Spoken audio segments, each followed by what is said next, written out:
Hello friends, welcome to the KSS audio. Today we are going to see the chapter second, the sound of music, and today we are going to start the part second of this chapter. Let's start this part from the standard ninth CBSE syllabus. Let's start this chapter. Pungi was the musical instrument, the predecessors of the Shehnai when the Mughals ruled India before the Britishers came. There was a very famous Mughal ruler named Aurangzeb. He did not allow the pungi be played in his royal residence because he felt that it had a shrill, unpleasant sound. So, any musical instrument which made with reeds like have flutes, clarinets, they all are classified as pungi. So, pungi is a broad term for an type of instrument which uses wind to produce sound. As Aurangzeb has banned all these reed noisemakers, he had banned pungi in his royal residence. No one thought that one day such noisemakers, such instrument which made unpleasant sound could be played and their sound would be liked by the audience. Then, as the pungi had unpleasant sound, there was a barber who belonged to the family of professional musicians, and he wanted to play the pungi, but he knew that the sound produced by the pungi was unpleasant, and so he decided to improve the sound. The barber took a pipe, which was a hollow stem, in was a longer and broader than the pungi.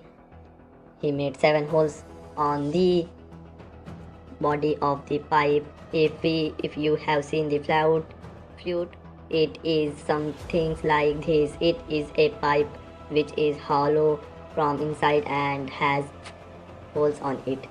Then he blew air into the pipe and closed, and when opened the front holes, he found that the soft and the melodious sound were produced when he did like this. When the barber played this instrument in the royal court, everyone liked the sound produced by it. The royal court thought that this instrument was different from pungi and it should have the different name also. Now there is a story behind the name given in the instrument. This instrument was played in the first time in the royal residence of the Shah.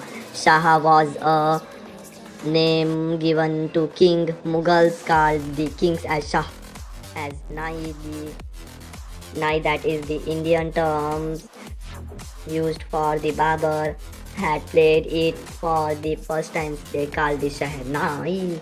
So the first part of the Sheh, which stands for the Shah, and the second part Nai, that is from a barber. So this instrument was named as the Shehnai. The sound which was produced by the Shehnai was considered to be good omen, and so it was played on good occasions. You can hear Shehnai being played at many temples at the wedding also. Then the Shehnai was a part of the Naubat. Naubat is a Urdu word and it means the traditional ensemble, that means to traditional group of the 9 musical instruments. These 9 musical instruments were played at the royal court, and Shehnai was also a part of the Naubat. The Shehnai was played at the king's court, in temples, at the weddings. It was used on a stage in performance, and the credit for that goes to the Ustad Bismillah Khan, who was the legendary Shehnai player, and people wanted to hear him play the Shehnai. When Bismillah Khan was 5 years old, he lived in the old state named the Dumrao in present-day Bihar state. He used to play gilli danda and one old sport quite similar to cricket. Also, he would go to a nearby Bihari temple.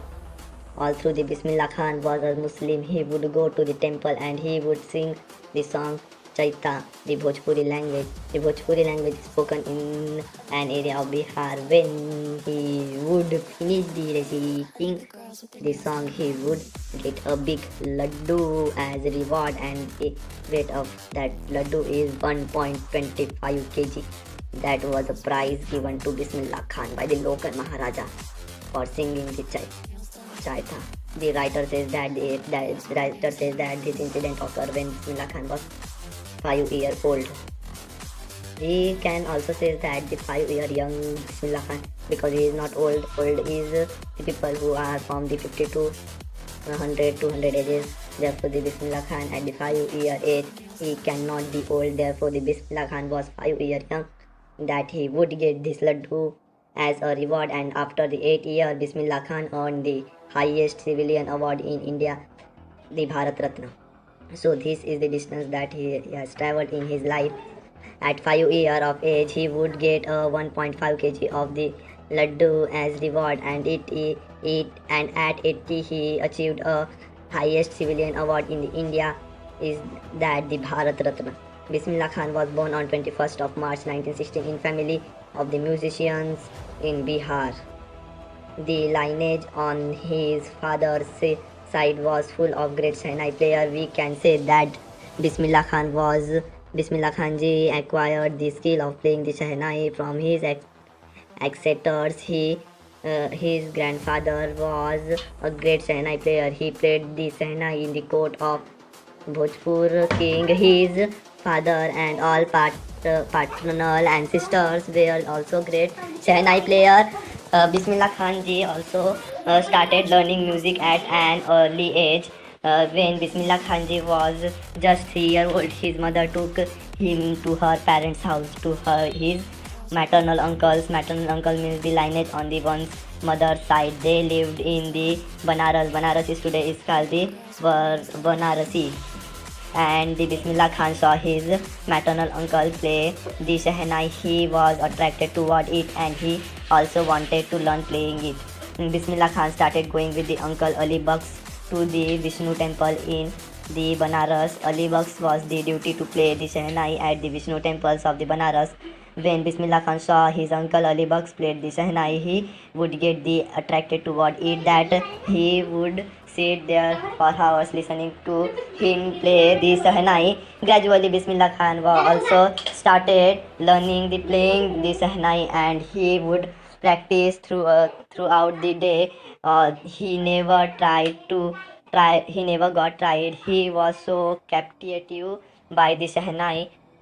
Then after for many years, the Ustad Bismillah Khan temple of Balaji, temples of Mangala Maya, and would remain on the bank of the river Ganga, where he would practice playing the Shehnai all by himself. Here we go to know about the talent of the Ustad Bismillah Khan. He would so inspired and motivated by the river Ganga. It provoked him to improve his performance, and he also invented many ragas that were considered impossible to be produced by a Shehnai. Ustad Bismillah Khan worked hard and invented different sounds with this Shehnai. When Bismillah Khan was 14 years of age, he accompanied his maternal uncle Ali Bucks to the Allahabad conference. Ustad Fayyaz Khan, he was a renowned classical vocalist, was impressed by his performance and said that if he worked hard like that, he would make a name in a field of music. When the All India Radio started its radio station at Lucknow, Ustad Bismillah Khan started performing from there. Often his Shehnai performance would be on air. Ustad Bismillah Khan was the first Indian to greet an entire nation through his Shehnai. He played the Shehnai from the Red Fort on this memorable occasion. The rags that was played by the Ustad Bismillah Khan on the occasion of the independence of the India was Rag Kafi. He played it from the Red Fort. Play his performance. The first Prime Minister of India, the Pandit Jawaharlal Nehru, gave his famous speech, Triced with Destiny. Bismillah Khan gave many performances in India and abroad. Some of them are memorable, like the one of the Afghanistan, the king of the Afghanistan, King Zahir Shah, really liked the Bismillah Khan's performance, and he gifted him many things which were made in Afghanistan, like the Persians, carpets, etc. So that the Ustad Bismillah Khan would remember his first visit abroad, that was the Afghanistan. There were many other people also were attracted to his Shehnai music. Gunj Uthi Shehnai was name of the Hindi movie. It was made by Vijay Bhatta. He was a film director and he really like the sound of the Shehnai played by the Bismillah Khan, and that is why he named the movie Gunj Uthi Shehnai. There was a song in movie Gunj Uthi Shehnai named the Dil Ka Khilona Hai Toot Gaya. It was composed by the Ustad Bismillah Khan and became the chart burst. It broke all records. After that, let us see the although his song was chart burst, Bismillah Khan got a lot of success in this film, but he composed music for only two films. The names of the movie are were Gunj Uthi Shehnai made by Vijay Bhatt and a Kannada movie made by the Vikram Srinivas called the Shanadhi Apna. Ustad Bismillah Khan would say that he did not like the artificial world of the films, and he glamour that was there in the film world. That was why he did not compose music for any movies. Bismillah Khan got a lot of recognition and was honored with awards. Bismillah Khan ji performed all over the world. He performed in United States of America at the Lincoln Center Hall. He performed in Montreal, Australia in the World Exposition. He performed at the Cannes Art Festival, and he also performed in Japan at the Osaka Trade Fair. Tehran is located in Iran. Bismillah Khan was so famous all over the world that in Tehran an auditorium has been named after him. Ustad Bismillah Khan has been awarded with these national awards. When Ustad Bismillah Khan received the highest civilian award Bharat Ratna in the year 2001, his eyes were shining. He was very happy because his hard work had been recognized and he gave an important message to the country. He told all the Indians to teach music to their children because music is the richest tradition of the India. He said that even the Western countries wanted to learn Indian music. Also, the Ustad Bismillah Khan ji had traveled all over the world. He was given so much respect and recognition. He remained rooted Banaras, where he learned music, and Dambrao, where he was born and brought up, were the two most wonderful towns of the world. For him, he was so down to the earth that all through the travel all over the world still he has attached to his birthplace. There was a student of Ustad Bismillah Khan, and he wanted that Ustad Bismillah Khan should set up a Shehnai school in USA. He promised that he would recreate the temple of the Banaras in America for Ustad ji, as he would miss it now. Ustad Bismillah Khan was attached to the river Ganga also, so he asked him student that would transport the river Ganga also to the America. So he wanted to say that he could not leave India. He attached with not only the temples of Banaras but also to the holy river Ganga. Ustad Bismillah Khan said that whenever he visited any foreign country, not he longed to see India. He wanted to return to India.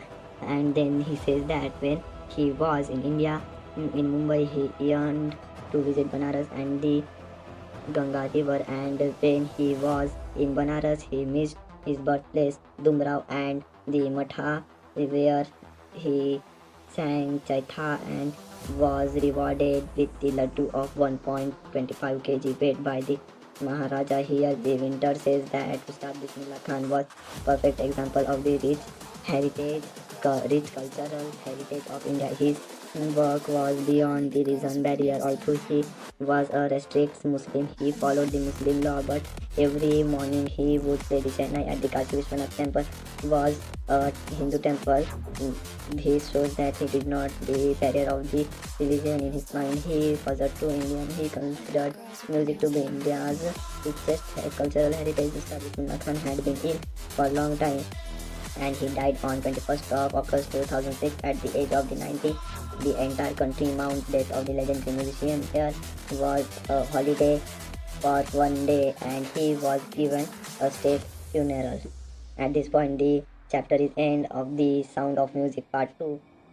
Thanks for listening the audio of the Class 9 CBSE book, and thanks for watching the video.